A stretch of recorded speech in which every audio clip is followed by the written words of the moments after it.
Whoa, 4 years. It's wild. Isn't that crazy? It feels like yesterday It literally you just does. got on this team. It does. So any off-season fun, or has it been only football focused heading into year 4?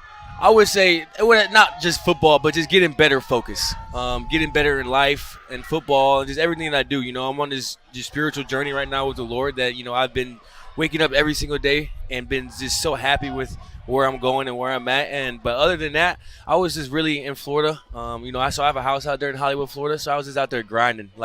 I had some of my guys from college come back down there, and we just, got back into that mindset of when we used to live in the dorms and when we used to just dream about being in the position that, that I'm in right now. And so we just kind of took it back to the basics. We literally would just work out all day, every day. Like if it wasn't on the field, we're at home doing push-ups. It's just like little stuff like that was keeping us, going, keeping us sharp, and just having fun while being around each other. Who are some of those guys that elevated you? And how many push-ups are we doing now? Like, are we getting to 100? Easy 100. So what we were doing, I'll get to the guys later, but what we were doing, we would take a deck of cards, and we would just flip over the card, and whatever number that was is how many push-ups we're doing.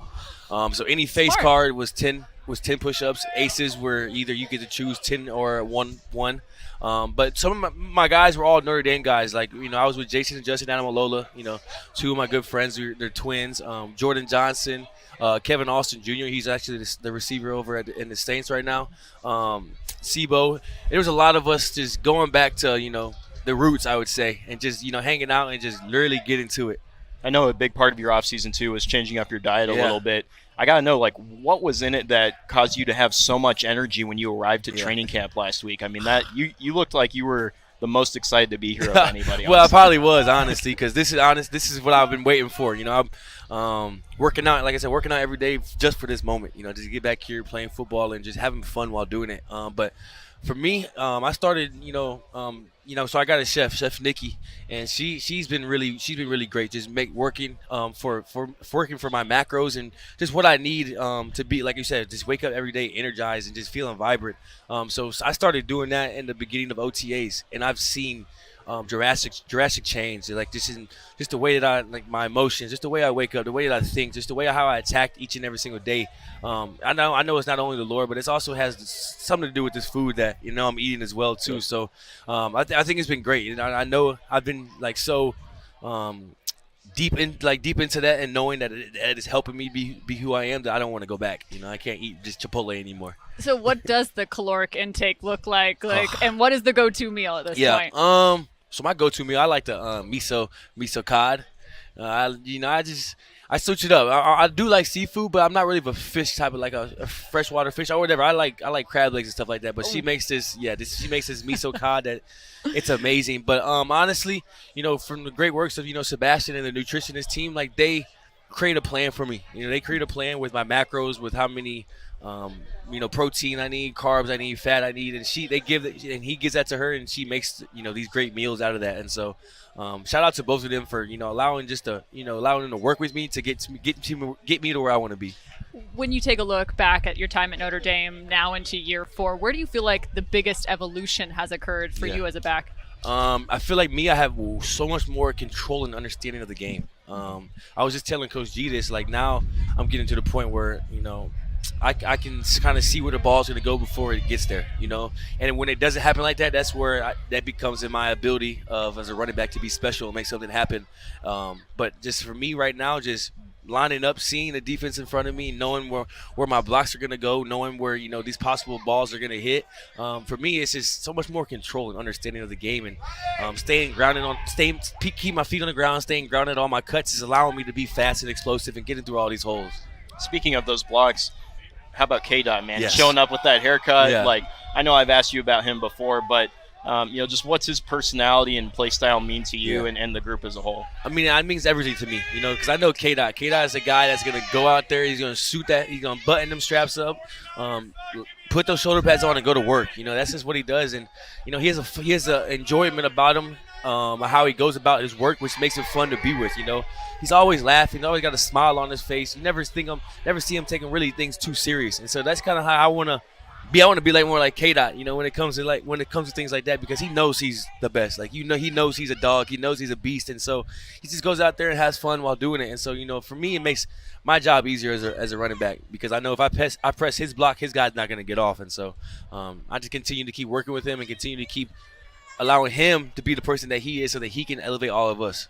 There's a difference between looking for growth and maybe at this point in your career, in the 4th year, more of a sharpening, a focus. Yeah. So coming into camp, what has been that focus in terms of sharpening your game? Honestly, I think it's letting the game come to me.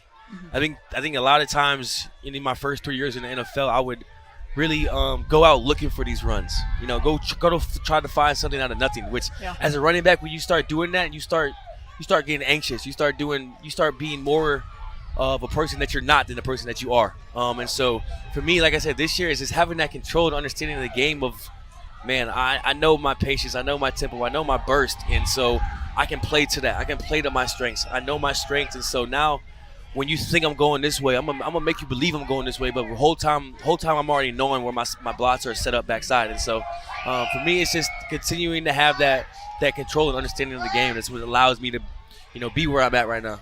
We know you have a penchant for reaching the end zone, especially over the last couple of years. And the person who's always on the receiving end of those souvenirs is your mom, right? Does she have a special place that she stores those? Like, what happens when you toss one of those up to her, and where does she store it back? So, obviously, I mean, I give her the ball, and she takes it home on the plane or whatnot. So right now, back at home, the house that I grew up in, I think right when I was in high school, we got our basement finished, and so like that became my kind of man cave, kind of my new room or whatever. Once we got our basement finished, and so she has all that memorabilia downstairs, like from high school to college to NFL. I went back actually this past summer and saw all the balls that I've given her, and it's just like, to me, it's so cool because it really, like I said before, it represents the stuff that we've been through, like just the belief and the confidence that we had in each other, to know that we were going to be in this position one day, and then we're just living out the dream right now. And it's actually really cool, too, that my mom, she gets the kind of popularity that she gets, because now people come up to me like, man, we love your mom, or like, tell your mom we said hi. And it's like, awesome. Yeah, I'm not the only one on this journey. You better say something about my mom, you know? But it's like, it's so cool. It is really so cool, and it's a really great feeling to have when somebody asks about my mom, you know?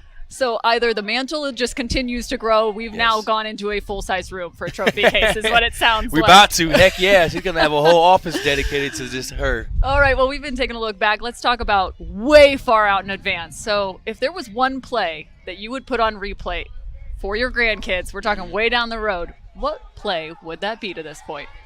Oh, up until this point? Of my whole life, or just in the NFL? You know what? I'll let you take it whichever way you'd like. I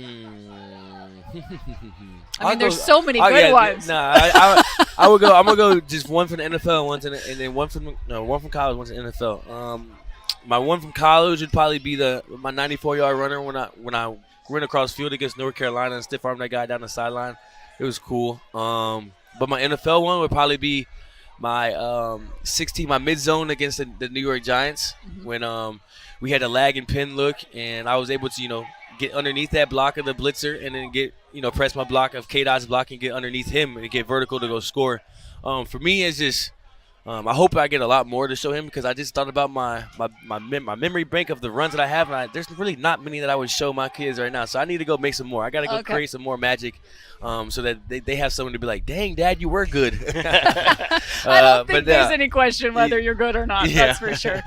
You shared a scripture this morning on your Instagram, and it brought to life the question, how do you know what your life will be like tomorrow? What is the impetus of that question, and why is it so important to you? To me, it's that faith. It's the base. That is the baseline of faith, of just knowing and believing in things that you cannot see.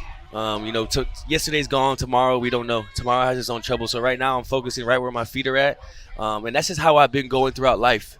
Because when you start worrying about the things that that you may not be able to see, or the things you may not control, you're not really who you are as a human being. You're not really who God is calling you to be. I mean, you're worried about things that's not going to move you forward. And so to me, it's having that faith and knowing and believing the things that you can't see are going to come to fruition just by your faithfulness and your prayer to Him. And so to me, that's my life right now. My life is based on faith, and I know the things that I want. I know the things that I want to come true are going to come true if I just continue to keep believing and trusting and just living out my duty each and every single day. I love that mindset. Without a doubt. Well, it is going to be a fantastic year 4. There's no question about it here with the Los Angeles Rams. Kyren, thanks so much for joining us. Thank you so much for having me. For Stu Jackson, I'm Cameron Irwin, and this has been another edition of Inside Rams Camp presented by Unifi Financial Credit Union.